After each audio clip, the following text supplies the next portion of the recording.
میدان کے دائیں کنارے سے ایک مبارک جگہ میں ایک درخت میں سے آواز آئی کہ اے موسیٰ، یہ میں ہوں اللہ، تمام جہانوں کا پروردگار، اور یہ کہ اپنی لاٹھی ڈال دو۔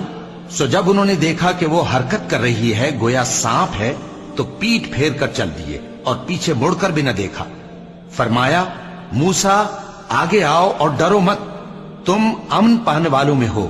اپنا ہاتھ گریبان میں ڈالو تو بغیر کسی عیب کے سفید روشن ہو کر نکل آئے گا، اور خوف دور کرنے کی غرض سے اپنے بازو کو اپنی طرف یعنی سینے سے ملا لو۔ یہ دو دلیلیں تمہارے پروردگار کی طرف سے ہیں فرعون اور اس کے درباریوں کے لیے، بے شک وہ نافرمان لوگ ہیں۔